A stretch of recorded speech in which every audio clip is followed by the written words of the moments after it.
नमस्कार, मी पूनम तुमचं पूनम बेसिक रेसिपीजमध्ये खूप मनापासून स्वागत करते। सणासुदीचे दिवस असो अथवा घरामध्ये कोणी लहान मूल असो, आपल्याला गोडाधोडाचे पदार्थ हे नेहमीच बनवावे लागतात। तर आज आपण फक्त 3 साहित्य वापरून या ठिकाणी अर्धा किलोपेक्षाही जास्त पेढे बनवलेले आहे। खूप छान तयार होतात। चला रेसिपीला सुरुवात करूया। तर त्यासाठी आपल्याला एका बाउलमध्ये 1 कप मिल्क पावडर घ्यायची आहे। 10 रुपयाच्या ज्या मिल्क पावडरच्या पुड्या असतात, साधारण ते 4 ते 5 मिल्क पावडर पुड्या मी या ठिकाणी घेतल्या आहेत। यामध्ये रूम टेम्परेचरचं 1 कप दूध टाकायचं आणि याच्या सर्व गिठोळ्या आपल्याला मोडून घ्यायच्या आहे। असं हे मिश्रण आपलं तयार झालं पाहिजे। आता एका पॅनमध्ये आपल्याला 1 कप मैदा घ्यायचा आहे। मैदा मात्र मंद आचेवर सतत ढवळत आपल्याला तो भाजून घ्यायचा आहे।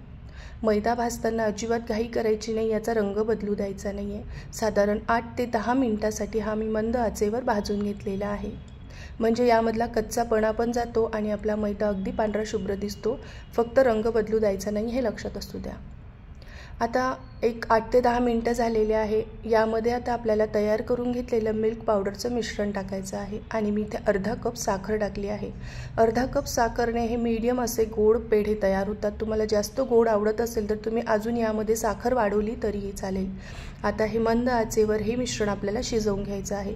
शिजवत असताना यातल्या सर्व गिठोळ्या आपल्याला मोडून घ्यायच्या आहे। अगदी पॅन सुटस तोपर्यंत आपल्याला याला परतवायचं आहे। काही वेळानंतर हे असं छान घट्ट व्हायला लागतं। तोपर्यंत तुम्हाला एक निवेदन आहे, तुम्ही अजून माझ्या चॅनलला सबस्क्राइब केलं नसेल तर प्लीज नक्की सबस्क्राइब करा आणि बेल आयकॉनवर क्लिक करा। सबस्क्राइब करणं पूर्णपणे फ्री आहे, निशुल्क आहे। तर नक्की माझ्या चॅनलला सबस्क्राइब करा। तुम्ही माझे व्हिडिओ तुमच्या मित्रमैत्रिणींसोबत सुद्धा शेअर करू शकतात। हे बघा, काही वेळानंतर हा असा गोळा छान मिळून आला आहे, पूर्णपणे घट्ट झाला आहे आणि त्याने पॅनलाही सोडला आहे। आता एका ताटामध्ये हा काढून घ्यायचा आणि हाताला थोडंसं तूप लावून घ्यायचं आहे, साजूक तूप, आणि याचे छोटे छोटे गोळे काढून घ्यायचे आणि याला पेढ्याचा आकार द्यायचा आहे। तुमच्याकडे कुकी कटर्स असतील तर तुम्ही वेगवेगळ्या शेप्सच्या या मिठाई बनवल्या तर मुलांना खूप आवडतात, पण मी अगदी हाताने याला पेढ्याचा आकार देऊन घेणार आहे आणि चांगलं याला असं डिशवर रोल करायचं, म्हणजे बाजूच्या ज्या साईड आहेत त्यासुद्धा छान अशा याच्या रोल होतात। वरतून सजावटीला आपण बदाम लावणार आहोत। अगदी 20 मिनिटांमध्ये ही मिठाई तयार होते आणि वजनी म्हणाल तर अर्धा किलोपेक्षाही जास्त ही मिठाई तयार झाली होती। खूप जास्त गोडही होत नाही आणि खूप जास्त फिकटही चवीलाही होत नाही जर तुम्ही हे प्रमाण वापरलं तर।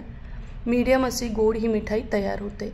तर अशा प्रकारे सर्व मी गोळे तयार करून घेतले आहे आणि पोळपाटावर मी तुम्हाला याचा आकार देऊन दाखवते, म्हणजे अगदी परफेक्ट पेढ्यासारखा आकार येतो।